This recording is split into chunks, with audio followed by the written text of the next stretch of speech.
Welcome to the Legacy Leaders Podcast. Are you doing the best for your client to help them create their legacy? Are you creating a plan that goes far beyond finances to help people ensure that it becomes the driving force behind all decisions? On this podcast, hosts Katie Beth Hand and Stan Miller will help you with growing your practice and your clients' peace of mind. Together, they bring the best and brightest minds to share with you how to help your clients develop their best legacy. And now, here are your hosts, Katie Beth and Stan. Welcome back to the Legacy Leaders Podcast with your host, Katie Beth Hand. My guest today is the CEO of the FDA Group and author of the book, The Passionate Workforce. Nicholas Capman, welcome to the show. Thank you so much, Katie Beth.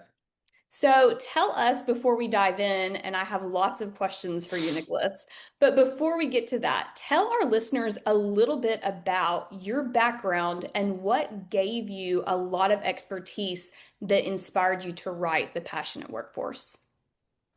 Well, my background is I went to school to be a high school history teacher, and I'll cut to the chase, but I didn't end up becoming a teacher. I ended up becoming the CEO and founder of the FDA Group. And what we do is we help life science companies with FDA regulations, so regulatory affairs, quality, and compliance. What inspired me to write the book was I had somebody approach me and told me that I thought differently.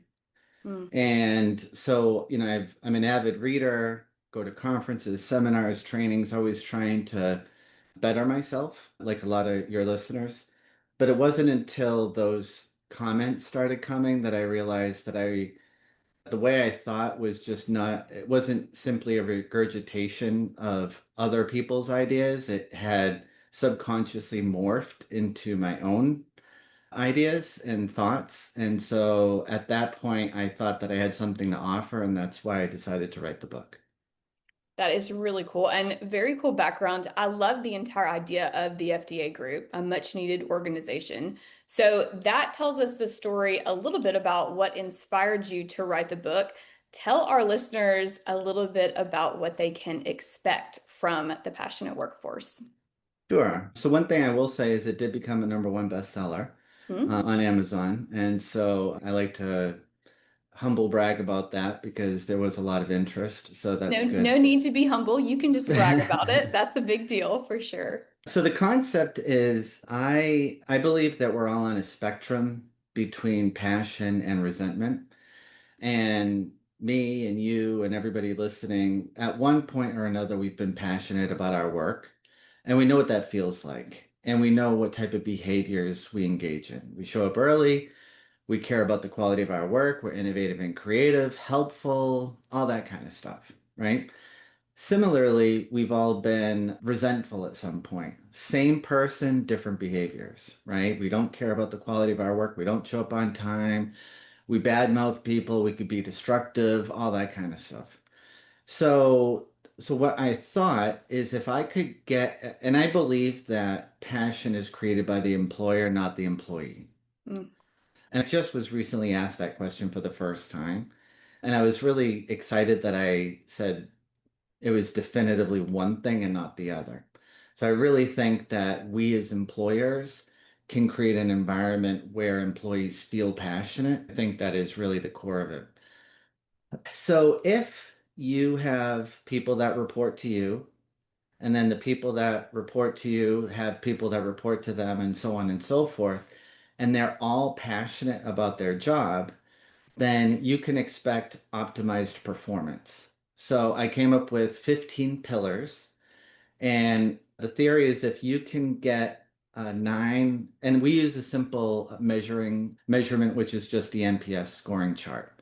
So it's a 1 to 10. And what we do is we send out the assessment once a year to all of our employees anonymously, and they rank the company on 15 different pillars on a scale of 1 to 10. If you're 9 or above, you're right where you need to be. If you're between 7 and 9, you're doing good and there's room for improvement. And if you're below 7, there's an issue, right? So if you can get 9 or above on the 15, then you should feel very, very confident that you have a workforce that's passionate and therefore you are getting optimized performance.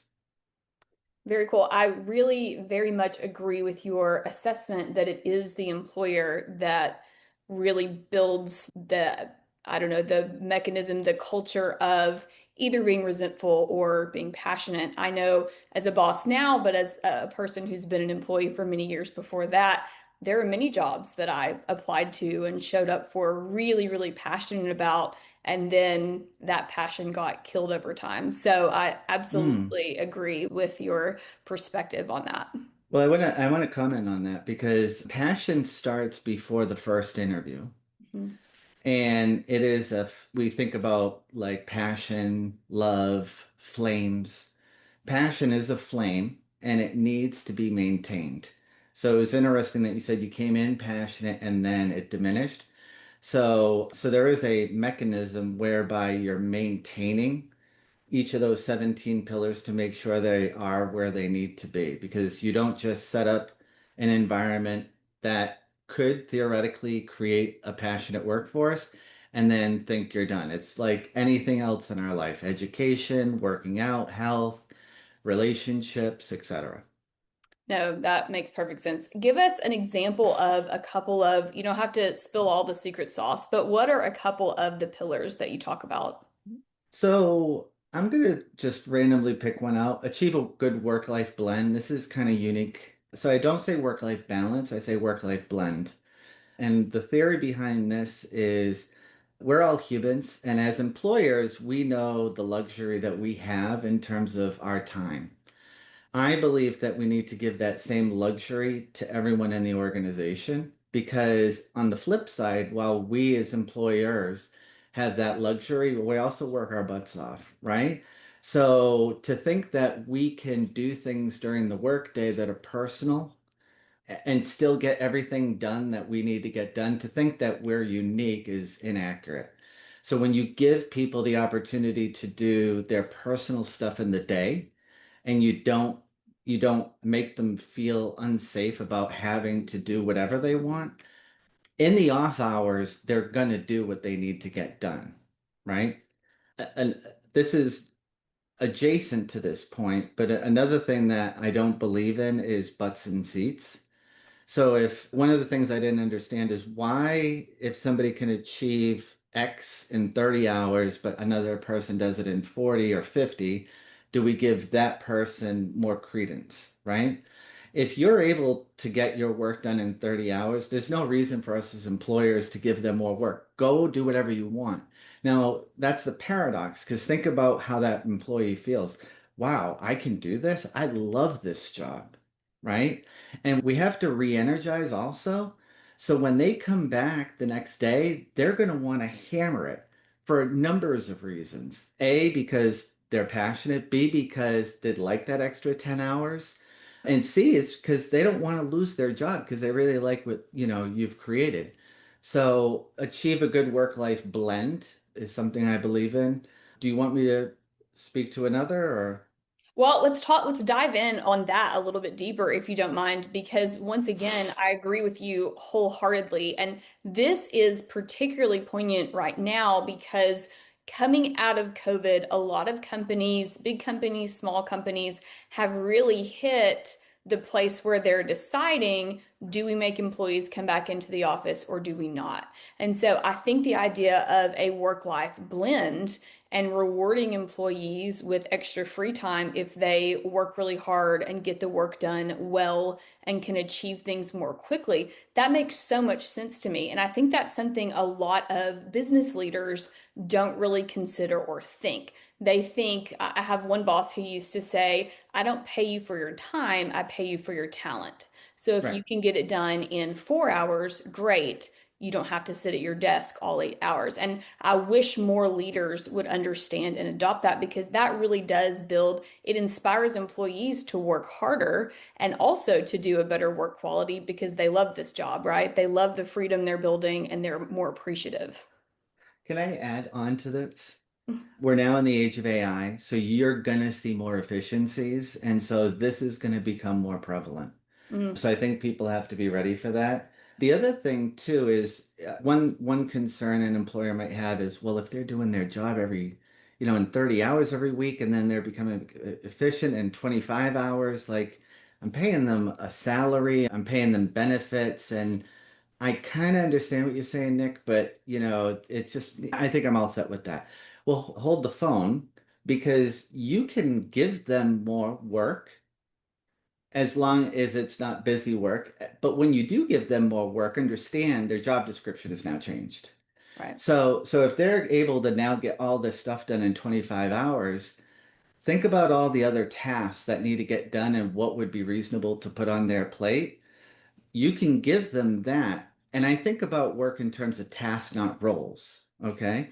So theoretically, one thing that the employer might be able to do is give that person who's very efficient the work of two people, and maybe you're compensating them 1.5. Hmm. So again, dive into the paradox. Go against what you think is the way you should be doing things that you're scared to go into, and you might see on the other side some of these things that are to the benefit of you and your wallet, your P&L. Yeah, no, that makes perfect sense. So I won't make you spill any more on any of the pillars. We will wait and read through all of those in the book. But tell us, we've talked about it's for leaders. What is kind of the target audience for this book? Someone that has people reporting to them in a generally a white collar environment.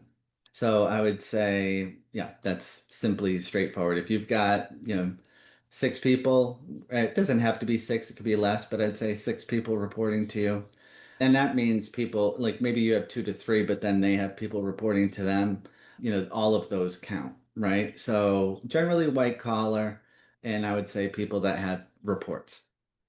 That makes sense. So, how do you think and how do you hope readers will feel when they finish the book? I would hope they feel empowered. We all, as employers and leaders, we all kind of get it, generally speaking, right? We kind of get it. I kind of know what I'm doing. I feel really confident in everything I've learned. But I think deep down there is something in the back of people's minds, which is I feel really good about it, but I'm not 100% sure, right? Yeah. I think the passionate workforce does a really good job of saying, look, here are the 15 things you need to focus on. Here is how you address those 15 things. Here's how you measure it. And if you do that, you don't have to worry about anything else as it pertains to creating a passionate workforce. If that's what you want, and we all want different things, this is designed for the leader that will buy into the theory that if you create an environment where people can be passionate, you'll get optimized performance. If you buy into that, then this would be the book for you, and then you don't have to worry or second guess yourself. I love that. So, in your experience, you've helped a lot of leaders go through this process. Are there any leaders or workforces out there that you feel like does it exist where there is a leader that's like beyond repair or a workforce that is so burned out you can't reignite that passion again? Is that something you've dealt with or something you think is possible? I would say, I'm not going to speak to any examples, but I would say, yeah, Yeah. there are people that don't belong in leadership positions. My book won't help you. In fact, I actually talk about it in the book. You have to be a good leader Mm, in order for this to work. If you're a bad leader, you need more fundamentals, and this is not the right book for you. yeah. Also, once an environment has gotten to a certain point, this is not, so there are like rescue agents. I forget, turnaround experts, right? Mhm. This Yeah. is not that. Okay. Right. So if your environment needs a turnaround agent, this isn't the book. This is a book very similar to Good to Great, where if you're a good leader and you've got a good culture but you feel like you can take it to another level, and you do buy into the fact that in order to get to the other level, it's to get optimized performance through creating a passionate environment. This is the book.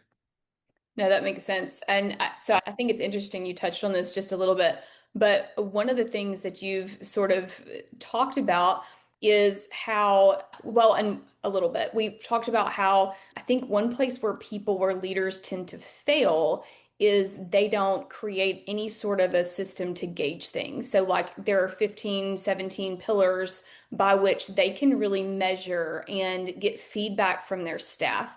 I've seen Mhm. really good leaders lose passion in the workforce because they come in as good leaders, but there's not really a scale by which they measure things. So I like that having the outlay of the pillars that you've created, there really is kind of a way to take in some measurable data on how you're doing. And, some ships, as we just touched on, you can't turn around. Like some have gone too far. But if you Well, are they making could turn around. It's just not through my book. not through a book, but there are, if you do something, if you read the book and you do some of the testing on these pillars, and maybe you are on the lower scale, maybe 6 or 7, there are things that really highlights the things you need to work on, and that knowledge is power. And so for leaders that are out there listening, for business owners and employers, that's one of the things I think as someone who has been an employee for many years and is a leader now, I think that's something that is essential is having a good system for gauging where you really are as a leader and gauging where your workforce is. It's powerful stuff. Yeah, one thing I just wanted to add that I've noticed about implementation of this system. Well, it's two things. First is there are books where, like Tony Robbins, you have to sit down, you have to highlight, you have to take notes, constantly doing actions. And then there's books that you can listen to on your treadmill. Yeah, This is the treadmill book, cool. and it is available on Audible, which I think you were going to talk about later. But you don't have all you at the end of the book, you're going to have 15 pillars and a measurement tool, and you'll know enough to be able to go and do it on your own. The thing I wanted to say, which I've seen a lot of, as we've actually last year was the first year we as an organization got above 9 on all 15. Mm, So even though I wrote the book doesn't mean I'm perfect, right? right. But that doesn't mean that it doesn't make sense, right? So what I'm trying to get out is the amount of innovation that is unsolicited. That's one thing I didn't expect to see is how Mm, many people are coming from all areas of the organization with not just ideas, but good ideas and just kind of as opposed to people doing their job descriptions, being unsatisfied with just doing their job descriptions. So that was something that was unexpected. I shouldn't say completely unexpected. I expected probably some of that. Degree, it was something unexpected. So if, beyond what I'm promising in the book, there is a cherry on top. no, that makes sense. Talk to us a little bit more on the personal side as a leader and business owner. Talk to us a little bit about some of these strategies you can talk about pillars. Talk about how those have impacted your life and your career. Is there anything that you would say you're not good at or you weren't good at that you've had to work on, something that you tend to struggle with? So I'm going to answer that backwards. So was Right. there anything that I wasn't good at that I'm good at now? Yeah, I talk about this in the book too. Here's the truth. In the beginning, I didn't care about my employees. Mm, I didn't. They were I mean, now good person, all that stuff, but genuine caring, it didn't exist. They were an employee. I expected them to do what I told them or asked of them and all that kind of stuff. You fake it till you make it, and eventually you your quality of life goes up. And one of the things that I don't like the word our work is like family. I think it's a little cringe. But there is something to that. And so recently kind of came up with this idea, and it's not fully baked, but work kin. There is a kinship, you know, it isn't my family, but there's a kinship. And so that is something I would say that I started off weak and got better at. And it's interesting. The paradox is, if you stop focusing on yourself and you focus on other people, the blessings come. mm, So for anybody that's, depressed, stop thinking about your depression and try to help somebody else's depression, oddly enough, your depression starts to go away, right? And I know there are chemical imbalances and things of that nature, but I think that's kind of the paradox, is really trying to go beyond the cliche of I care about my employees, but really I'm just saying it because, this, that, and the other thing. But actually going out in faith and saying, look, I'm really care about my employees. I really want them to have a life that a CEO can enjoy, and really trying, almost not being a bad steward, but really try almost to forget about the business. It's amazing the exponential reward that comes. Now, there was an initial question, and I forget what exactly it was. We'll circle back to that one, but I want to dive deeper on this one because basically what you just touched on is the idea of the happiness that comes from serving others. And I just want to reiterate that because I told you, so I'm in a completely different industry. I run an estate planning law firm. But what we have seen across the board over and over and over with our clients is that our happiest clients, the clients with the happiest marriages, those clients are not our wealthiest clients. Those clients are clients that continually serve others. So that is a trend over the last 30 years of the law firm that all of our attorneys have really noticed. And so that idea of truly buying into helping others really does bring those blessings back on you. So I love that you have that kind of built into the idea and baked into the book as well. Okay, let me add on to that. So I'm gonna change the word happiness. And this is just one area. So our life consists of work, health, family, romance, friendships, leisure, all of these types of things, right? And it's not for happiness, it's for peace. Happiness is fleeting, okay? Right. So there's a sense of, so when you do create an environment that is passionate, you will find a sense of peace. And then beyond that sense of peace, what you'll also be able to appreciate, assume the rest of your life is in order, is a sense of joy. And the joy goes above and beyond the peace. So you're going to have that sense of peace. And we can all imagine what that feels like, right? Yes. And then beyond that are different levels of joy. And so that is one of the outcomes that readers and successful implementers of this will be able to benefit from. Makes great sense. Okay, final question before we run out of time. This may be the hardest one I've asked you yet. Through the work that you're doing, through the FDA group, through your book, what is it you hope your legacy will be? I want my kids to give me a good eulogy. Yeah. Yes. How many kids do you have? 2.